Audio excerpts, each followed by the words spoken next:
પહેલગામ હુમલાનો નવો એક વિડિયો સામે આવ્યો છે। આતંકીઓ ગોળી મારતા દેખાયા છે। પહેલગામમાં આતંકનો વધુ એક વિડિયો સામે આવ્યો છે અને આ વિડિયોમાં ગોળીઓનો અવાજ પણ સંભળાઈ રહ્યો છે। તો 22 તારીખનો આ વિડિયો છે જ્યારે આતંકીઓએ પહેલગામમાં જે પ્રવાસીઓ હતા તેમના પર હુમલો કર્યો હતો અને વધુ એક વિડિયો સામે આવ્યો છે। ત્યાંના પ્રવાસીએ જ આ વિડિયો કેમેરામાં કેદ કર્યો હોય તેવું દેખાઈ રહ્યું છે। તો પહેલગામ હુમલાનો નવો જ એક વિડિયો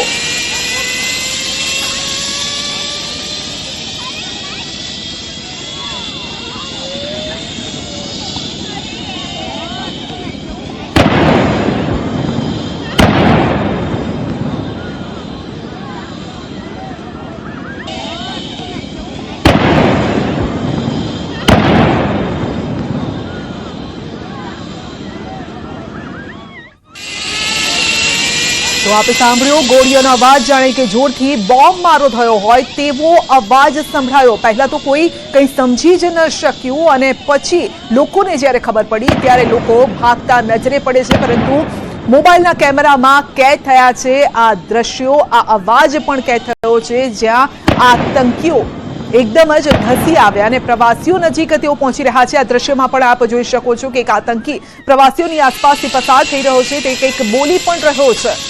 तो एक तरफ जीपलाइन चाली रही है, प्रवासीओ त्यां अलग अलग एक्टिविटीज करी रह्या छे, बाळको पण जम्पिंग करी रह्या छे, कोई जीपलाइननो आनंद माणी रह्युं छे अने तेवामां ज कोई कंई समझे ते पहेला ज थाय छे गोळीबार। कोईने कंई ज खबर नथी पड़ती के आखरे शुं थई रह्युं छे। तो अमे दृश्यो पण आपने बतावी रह्या छे ने अहींया समजावવાનો प्रयत्न करी रह्या छे के एक्जेक्टली त्यारे शुं थयुं हतुं। आप जोई शको छो आ सर्कल करेલું છે। एक व्यक्ति अहींयाथी चालવાનો प्रयत्न करी रह्यो छे ने ए क्यां जई रह्यो छे। आप जुओ अहींया प्रवासीओ उभेला छे, કેટલા બધા પ્રવાસીઓ છે જેમાં બાળકો છે, મહિલાઓ છે અને તેની નજીક તે જાય છે। હાથમાં તેની પાસે ગન પણ છે અને નજીક જવાનો ત્યાં પ્રયત્ન કરે છે જ્યાં પ્રવાસીઓ ઉભેલા છે, મહિલાઓ છે, આ સાથે બાળકો પણ છે અને ત્યાં જઈને ધડાધડ તે ગોળી વરસાવવાનું શરૂ કરે છે। કોઈને કંઈ પૂછે, કોઈ કંઈ કહે તે પહેલા જ ગોળીઓનો વરસાદ થવા લાગે છે। કોઈ બાળકો સાથે એક્ટિવિટીઝમાં મસ્ત છે, તેઓ મજા માણવા ગયા છે ને ત્યાં તેઓને મળે છે મોત મળે છે અને તેનો આ એક નવો વિડિયો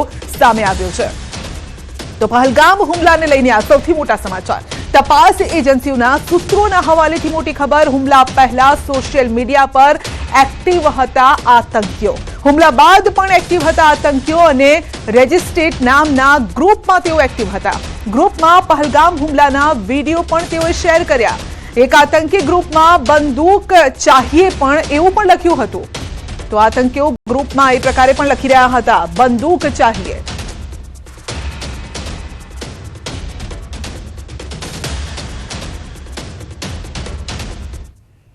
मोरबी झूलता पुल दुर्घटना केस में जयसुख पटेल ने झटको मळ्यो छे। जयसुख पटेल सहितना आरोपीओए करेल डिस्चार्ज अरजी रद्द कराई छे। सरकारी वकील तेमज पीड़ित परिवारोनी दलीलोने ध्यानमां लई मोरबी कोर्टनो आ चुकादो। पीड़ित परिवारे आरोपीओनी डिस्चार्ज अरजी रद्द करवा माटे अरजी करी हती अने जयसुख पटेल सहितना आरोपीओने आ केसमां पोते निर्दोष छे जेथी तेओने आरोप मुक्त करवामां आवे तेवी अरजी करी हती।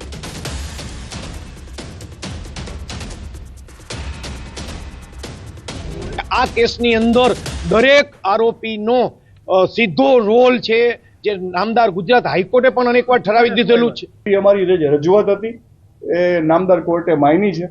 अमे जे जजमेंट रजू कर्या ए पण जजमेंट नामदार कोर्टे मायना छे अने ओवरऑल नैतिक जवाबदारीमांथी ओरेवा ग्रुप ऑफ कंपनी आमांथी छटकी शके नहीं, केम के एमणे जे रिपेरिंगनुं काम देवप्रकाश सोल्यूशनने आप्युं हतुं ए देवप्रकाश सोल्यूशन कोई मान्य संस्था नहीं के मान्य एमनी कोई फर्म नहीं कि जेनो अनुभव है आ प्रकारना ब्रिज रिपेर करवानो।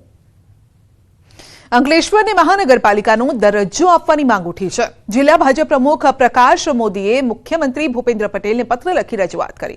પ્રધાનમંત્રી નરેન્દ્ર મોદી જ્યારે ગુજરાતના મુખ્યમંત્રી હતા ત્યારે તેમણે ભરૂચ અને અંકલેશ્વરને ટ્વિન સિટી બનાવવાની જાહેરાત કરી હતી, પરંતુ આ પ્રોજેક્ટ અભરાઈ પર ચઢી ગયો હતો। 2011માં ભરૂચને મહાનગરપાલિકાનો દરજ્જો મળે તેવી પ્રબળ સંભાવના હતી, પરંતુ તે સમયે બૌડાની જાહેરાત કરાઈ હતી। રાજ્યમાં અનેક નગરપાલિકાઓને મહાનગરપાલિકાઓ બનાવી દેવા લેવામાં આવી છે, પરંતુ ભરૂચને મહાનગરપાલિકા ન બનાવાતા સ્થાનિકોમાં રોષ છે. અને ત્યારે ભરૂચ જિલ્લા ભાજપ પ્રમુખ પ્રકાશ મોદીએ કેટલાક તથ્યો સાથે ફરી એક વખત ભરૂચને મનપાનો દરજ્જો આપવાની રજૂઆત કરી. કેમ કે ભરૂચની વસ્તી પણ ભરૂચ અંકલેશ્વરની 5,75,000 જેવી થવા જઈ રહી છે. એટલે અમારી માંગ છે કે ભરૂચને મહાનગરપાલિકા બનાવવામાં આવે. વાપીમાં તંત્રએ કડક હાથે કામ લીધું છે. રહેણાંક વિસ્તારમાં ચાલતી ભંગારીય પ્રવૃત્તિ સામે હવે વાપી મહાનગરપાલિકાએ લાલ આંખ કરી છે. મનપાના રહેણાંક વિસ્તારમાં જોખમી રીતે રહેણાંક વિસ્તારમાં ચાલતી ભંગારીય પ્રવૃત્તિ સામે પ્રતિબંધ મૂક્યો છે અને આવા ભંગારના ગોડાઉનને રહેણાંક વિસ્તારની બહાર ખસેડવા અલ્ટિમેટમ આપ્યું છે. આથી ભંગારીય પ્રવૃત્તિ કરતા લોકોમાં ફફડાટ છે. મહત્વનું છે કે વાપી અને આસપાસના વિસ્તારમાં નાના મોટા 5,000 થી વધુ ઉદ્યોગ ધંધા ધમધમે છે. આ ઉદ્યોગોના કારણે તેમાંથી નીકળતા પ્લાસ્ટિક, પેપર, કેમિકલ સહિત ઇન્ડસ્ટ્રીયલ વેસ્ટના નિકાલ માટે મોટા પ્રમાણમાં ભંગારનો વ્યવસાય પણ ફૂલો ફાલ્યો છે. અત્યાર સુધીમાં ભંગારીય પ્રવૃત્તિ પર કોઈ નિયંત્રણ ન હોવાના કારણે રહેણાંક વિસ્તારમાં પણ ભંગારીય પ્રવૃત્તિ મોટા પાયે ચાલતી હતી. વર્ષ દરમિયાન આગના અનેક બનાવો ધ્યાને આવતા આખરે તંત્રએ હવે રહેણાંક વિસ્તારમાં ચાલતી ભંગારીય પ્રવૃત્તિ પર રોક લગાવી છે. ઘણીવાર ભંગારના ગોદાઉનમાં બહુ વાર આગ લાગેલી છે. આજુબાજુમાં બી આજે એક ન્યુસન્સ પ્રવૃત્તિ બી થઈ જાય અને જાનનું જોખમ બી થઈ જતું હતું. હવે આ જે ભંગારના ગોડાઉન છે અને તાતી જરૂરત હતી કે એને આપણે રેસિડેન્શિયલ ઝોનમાંથી એમને બહાર લઈ જાય.